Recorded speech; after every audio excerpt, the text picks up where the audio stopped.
സാധാരണ ആളുകൾക്ക് നേരെയായിരുന്നു പാകിസ്ഥാൻ ആക്രമിച്ചിട്ടുണ്ടായിരുന്നത്. ഇതിനെതിരെ ഇന്ത്യ ശക്തമായ രീതിയിൽ തിരിച്ചടിച്ചു. കൃത്യമായ ഇൻ്റലിജൻസ് റിപ്പോർട്ടിൻ്റെ അടിസ്ഥാനത്തിലാണ് ഇന്ത്യ പാകിസ്ഥാനെ തിരിച്ചടിച്ചത്. പിന്നെ നമുക്കറിയാം, ഇതോടുകൂടി പാകിസ്ഥാനുമായിട്ടുള്ള പല രീതിയിലുള്ള കരാറുകൾ നമ്മൾ ഒഴിവാക്കുകയുണ്ടായി. ശക്തമായ തിരിച്ചടി ആണ് പാകിസ്ഥാൻ നേരിട്ടത്.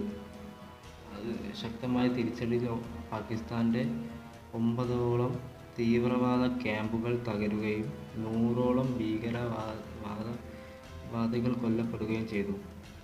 ഓപ്പറേഷൻ സിന്ദൂർ എന്നായിരുന്നു ഇതിന് പേര് നൽകിയിട്ടുണ്ടായിരുന്നത്.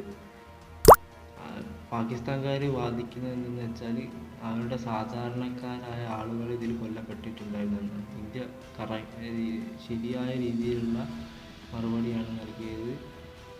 100ഓളം ഭീകരവാദികൾക്ക് നേരെയാണ് ഇവർ ആക്രമണം നടത്തിയിട്ടുണ്ടായിരുന്നതെന്നാണ് ഈ റിപ്പോർട്ടിൻ്റെ അടിസ്ഥാനത്തിൽ ഇന്ത്യ പറയുന്നത്.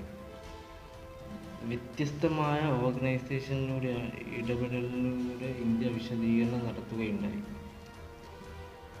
പിന്നെ ഇന്ത്യയെയും പാകിസ്ഥാനെയും സപ്പോർട്ട് ചെയ്യാൻ വിവിധ തര രാജ്യങ്ങൾ മുന്നിട്ട് ഇറങ്ങുകയുണ്ടായി. ഇന്ത്യയെ സപ്പോർട്ട് ചെയ്യാൻ വലിയ വലിയ രാജ്യങ്ങളായ അമേരിക്ക, റഷ്യ പോലത്തെ രാജ്യങ്ങൾ ഇന്ത്യക്ക് സപ്പോർട്ടായി ഉണ്ടെങ്കിൽ പാകിസ്ഥാന് സപ്പോർട്ടായിട്ടുണ്ടായിരുന്നത് തുർക്കി, ചൈന പോലത്തെ രാജ്യങ്ങളായിരുന്നു.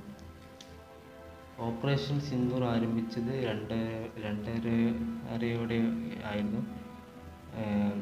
23 മിനിറ്റ് നിലനിന്നിരുന്നു ഈ ഓപ്പറേഷൻ സിന്ദൂർ എന്ന പദ്ധതി. മോക്ക് ഡ്രിൽ എന്നതിനെ കുറിച്ച് പറയാം. പ്രധാനമായി 5 നിർദ്ദേശങ്ങളാണ് സംസ്ഥാനങ്ങൾക്ക് കേന്ദ്ര ആഭ്യന്തര മന്ത്രാലയം നൽകിയിരിക്കുന്നത്. ഒന്നാമത്തേത് എയർലൈൻ സഹകരണം, അതായത് പ്രവർത്തിക്കാം, നമുക്ക് ഒരുമിച്ച് പ്രവർത്തിക്കാം. വ്യോമ ആക്രമണം ഉണ്ടായാൽ അതിനെങ്ങനെ ചെറുത്തു നിൽക്കുക എന്നതിനെ കുറിച്ചാണ് അതിൽ പറയുന്നത് ഒന്നാമത്തേതിൽ. രണ്ടാമത്തേതിൽ വിദ്യാർത്ഥികൾക്കും പൊതുജനങ്ങൾക്കും സ്വയം രക്ഷ എങ്ങനെ നേടാം എന്നതിനെ കുറിച്ചാണ് രണ്ടാമത്തേതിൽ പറയുന്നത്.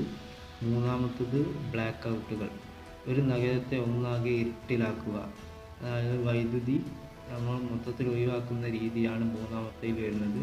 നാലാമത്തേതാണ് തന്ത്രപ്രധാനമായ മേഖലകൾ, കെട്ടിടങ്ങൾ, അങ്ങനെ പലതരത്തിലുള്ള കാര്യങ്ങൾ എങ്ങനെ മറയ്ക്കാം എന്നതാണ് നാലാമത്തേതിൽ വരുന്നത്. അഞ്ചാമത്തേതാണ് അടിയന്തര ഘട്ടത്തിൽ എങ്ങനെ ഒഴിപ്പിക്കൽ നടത്താം എന്നതാണ് അഞ്ചാമത്തേതിൽ പറയുന്നത്.